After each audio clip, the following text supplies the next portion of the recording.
মিতা বুঝল তার স্বামী রাজীব কিছু একটা লুকোচ্ছে, তাই রাজীবের অনুপস্থিতিতে সে চুপি চুপি তার অফিসে ঢুকলো। ভুল করে একটা ট্রফিতে হাত লাগতেই পাশে হঠাৎ একটা গোপন দরজা খুলে গেল। কৌতূহলী হয়ে মিতা ভেতরে ঢুকলো। রুমের ভেতর অদ্ভুত কিছু একটা দেখতে পেল সে। কাপড় সরাতেই সে দেখলো ওটা একটা মানুষের মডেল, কিন্তু পরক্ষণেই সে পা পিছলে মাটিতে পড়ে গেল আর চমকে গিয়ে দেখলো ঠিক তার সামনেই রাজীব শুয়ে আছে। ঠিক তখনই বাইরে থেকে রাজীব হঠাৎ তার নাম ধরে ডাকলো। তাহলে তার সামনের এই লোকটা আসলে কে? অফিসে ঢুকে রাজীব তার স্ত্রীকে খুঁজতে লাগলো। মিতা ধরা পড়ার ঠিক আগ মুহূর্তেই সে অভ্যাসবশত দরজা খুলে গোপন রুমে ঢুকলো। রাজীবের অন্যমনস্কতার সুযোগে মিতা দ্রুত রুম থেকে পালালো। তারপর সে ডেস্কের পাশে লুকিয়ে পড়লো। রাজীব বেরিয়ে এসে ডেস্কের দিকে যাওয়ার সময় মিতাকে প্রায় দেখেই ফেলেছিল। দরজায় কারো কড়া নাড়ার শব্দে তার মনোযোগ ঘুরে গেল। দেখা গেল কিছু কাগজের সই নিতে তার সহকারী এসেছে। মিতা জলদি সোফার পাশে লুকিয়ে সাহায্যের জন্য তার বেস্ট ফ্রেন্ড রিনাকে কল দিল। কাগজে সই করার পর রাজীব তাকে বেরিয়ে আসতে বলে চিৎকার করলো। তারপর একটা অ্যাশট্রে হাতে নিয়ে সে ধীরে ধীরে সোফার দিকে এগোলো। কিন্তু ঠিক সেই মুহূর্তে মিতা হঠাৎ বাইরে থেকে অফিসের দরজা খুলে দিল। রাজীব অবাক হয়ে তার আসার সময় জানতে চাইল, কিন্তু মিতা জানালো সে অনেকক্ষণ ধরেই কোম্পানিতে ঘুরছে। পরে মিতা গোপন রুমের দরজার দিকে তাকিয়ে রইল, কারণ একটু আগে রিনাকে কল দিয়ে সে বুঝেছে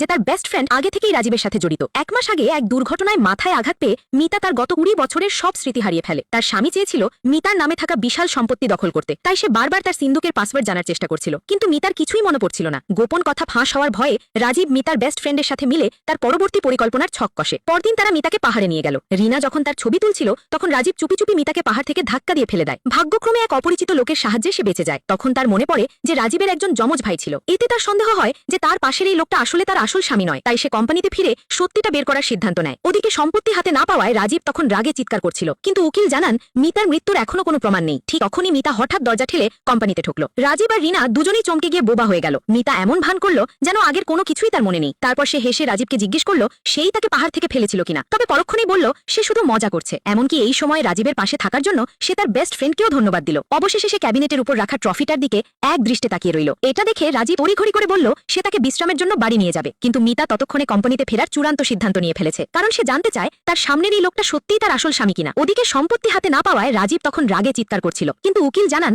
মিতার মৃত্যুর এখনো কোনো প্রমাণ নেই। ঠিক তখনই মিতা হঠাৎ দরজা ঠেলে কোম্পানিতে ঢুকলো। রাজীব আর রিনা দুজনেই চমকে গিয়ে বোবা হয়ে গেল। মিতা এমন ভান করলো যেন আগের কোনো কিছুই তার মনে নেই। তারপর সে হেসে রাজীবকে জিজ্ঞেস করলো সেই তাকে পাহাড় থেকে ফেলেছিল কিনা, তবে পরক্ষণেই বলল সে শুধু মজা করছে। এমনকি এই সময় রাজীবের পাশে থাকার জন্য সে তার বেস্ট ফ্রেন্ডকেও ধন্যবাদ দিল। অবশেষে সে ক্যাবিনেটের উপর রাখা ট্রফিটার দিকে এক দৃষ্টে তাকিয়ে রইল। এটা দেখে রাজীব তড়িঘড়ি করে বলল সে তাকে বিশ্রামের জন্য বাড়ি নিয়ে যাবে, কিন্তু মিতা ততক্ষণে কোম্পানিতে ফেরার চূড়ান্ত সিদ্ধান্ত নিয়ে ফেলেছে, কারণ সে জানতে চায় তার সামনের এই লোকটা সত্যিই তার আসল